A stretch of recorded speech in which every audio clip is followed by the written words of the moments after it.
All right, everybody, Kels Dayton, Roundball Daily Rant. I just wanted to jump on real quick to talk about one thing and something that was bothering me here with the NBA and ownership. And obviously, we saw Adam Silver recently at the NBA press conference, the State of the Union that he always does, talk about expansion. And that's been a topic that's been on everyone's mind. I think when you look at expansion, he said that it was something that's a very complicated issue. And the fact of the matter is that's a bunch of baloney, really. That's a bunch of nonsense because it's not a complicated issue. It's very simple. I think the average fan understands what's going on with expansion. You have expansion fees. You saw the media rights deal that just came up with the NBA. And you saw that obviously they're making billions and billions of dollars off of NBC, ESPN, Amazon, which all bid and successfully bid on the NBA. And I think that when you look at it, it's something that is very simple right here. It's that owners don't want to split the pie between those billions of dollars now. Some owners would rather split it between 30 owners, as they're doing right now, as opposed to 32. And I think it's as simple as that. And I think that's what's holding things up. They've hired some consultants, they're doing some research. They said it's the early stages. I don't believe any of that. I don't buy any of that, what he said. Early stages, I think they looked at it for a long time. I think they have been looking at it, and I think there's some stubborn owners who are letting greed get in the way. What else is new with what's going on in this world? But letting that get in the way of them adding another team, adding two more teams. And to be honest with you, there's only one more team that we really need to see in the NBA. And of course, I'm talking about the Seattle SuperSonics. I mean, come on, man. Since 2008, they haven't been around, and this team should exist. It's ridiculous that this team doesn't exist anymore. The fact that Oklahoma City just won the championship, this is the perfect time for the people in Seattle who have been suffering for such a long time, the people that still care actually about the NBA, because they're lucky that people do even still care about the NBA up there after everything that's happened and after the fact that they haven't had a team since 2008. But I think it's ridiculous that all this stuff has happened, and clearly everyone knows that that's a bunch of nonsense. You guys have been looking into this for years. Looked like it was going to happen. A lot of people thought maybe they were going to announce that it was going to happen, that they were going to expand in the next few years. No, they pumped the brakes on that, and it's because of James Dolan, as the reporting has said, who doesn't want to add 2 new teams. And my thing is, you know what?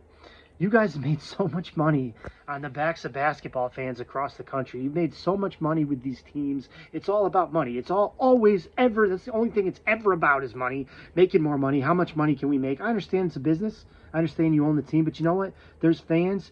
You are catering to fans across the country. You're catering to fans. That's your fan base. Those are your consumers, your customers. There deserves to be a team in Seattle. Full stop, plain and simple. I'm from Connecticut. I don't care. I don't have a horse in the race, but there should be a team in Seattle. Everyone can see that. There shouldn't be a team in Oklahoma City. It's completely ridiculous. And I just think it's absurd. Does anyone one time care about what their consumers care about? Do they care about what they're going to think? They have all these new fans that could be getting back into the league. You have a WNBA franchise in Seattle.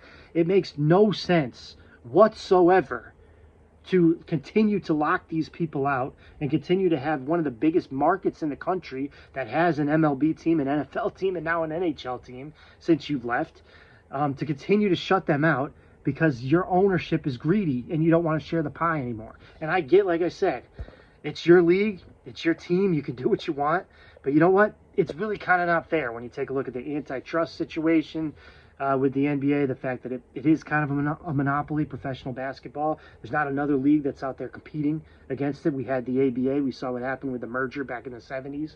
So you kind of do have a responsibility to fans and to a city that would be a wonderful market for basketball for you. You kind of do have a little bit of a responsibility to cater to people like that. And I think it would be great for fans. I'm a very pro-expansion person. I think when you look across different sports and different leagues, I think there's a lot of things that could be done. I think there's a lot of markets that would support a lot of franchises. And I think when I look at, England and soccer, I got the Premier League shirt from the summer series in New Jersey over the weekend. But I think when you look at what they do, they have, they have clubs across the country in every city that can potentially host, that could possibly host teams, and the fans support it, and then they live and die, they're die hard. I think here in the U.S., We need more markets. We need more cities with teams. It's such a huge draw for people to be able to go and something to do and civic pride and all this stuff. It's huge when your city has a professional sports team. Take it from me. I don't remember the Hartford Whalers that well. Living in Connecticut, I was young when they left, but at the same time, that's a pro sports team. Hartford's never been the same since the Whalers left. It's never been quite the same there. Not even just from an economic standpoint, but just from a civic pride standpoint. We still wear Whalers hats and jerseys. The logo, it's everywhere here in Connecticut. You can't land at Bradley International Airport without seeing a ton of stuff. Whalers shirts, there's books, there's movies, there's stuff out right now. You can't get away from it if you're here, and you shouldn't, because it's a great thing. It's civic pride. It'll never go away in terms of that logo. It's a great logo anyway, but it represents Connecticut. It represents this area, and I think Seattle, they deserve that. The Sonics jerseys are still everywhere. They love the Sonics out there still, and there's a ton of basketball fans. It's a basketball area. There's a lot of great basketball players that have come from Seattle. You've had programs, certainly Gonzaga, of course, Spokane, a huge program out there, and Seattle has provided some talent for them as well. But you look at Jamal Crawford and those guys out there, some of those guys who have had the Pro-Am tournament in the summer. A lot of people go out there. A lot of great players from Seattle, a ton of great players that have come from that area. And basketball is a thing out there, the culture. They deserve a team. They won a championship in 1979. They had a team for 40 years. And now to take it away, or not take it away, but to not allow them to come back into the league when everyone thought that they were. And I get there are reports also that, you know, New Orleans, as Bill Simmons, not necessarily a report, but rumors saying on his podcast recently that New Orleans may end up moving to Seattle in the future, maybe not the near future, but could be something that New Orleans isn't exactly a great basketball city.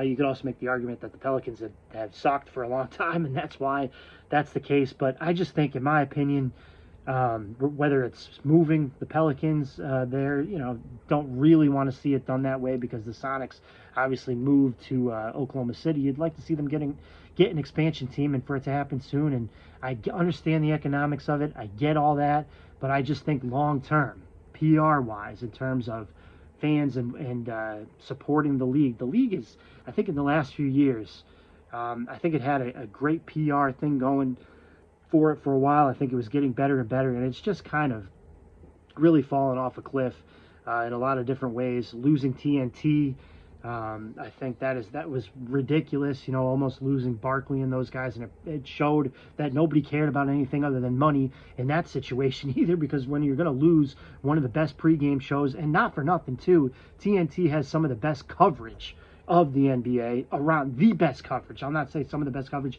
the best coverage. When you look at Kevin Harlan and company, those guys, and I know he's going to go to Amazon, not going to be the same. It's not going to be the same. You had Brian Anderson, great announcers for decades, for years. Ernie Johnson, of course, has been there forever. You had Craig Sager, of course, a sideline reporter, legend. You had Dick Stockton, those guys back in the day, Hubie Brown. TNT just did it great, from the graphics, the music. The theme music is 10 times better than ESPN's. ESPN is playing jazz music. They're playing pop hits during commercial breaks, because they don't have anything that's anywhere near what TNT had in terms of the drama and the build-up from that theme song. It just felt like big games every Thursday night when it was on Thursday nights, and they showed that they don't care about that at all. They don't care about the fans. All they care about is making as much money as they possibly can, and they're just like everybody else in that situation. I feel like things didn't used to be quite this bad, but it's gotten like that across every aspect of society.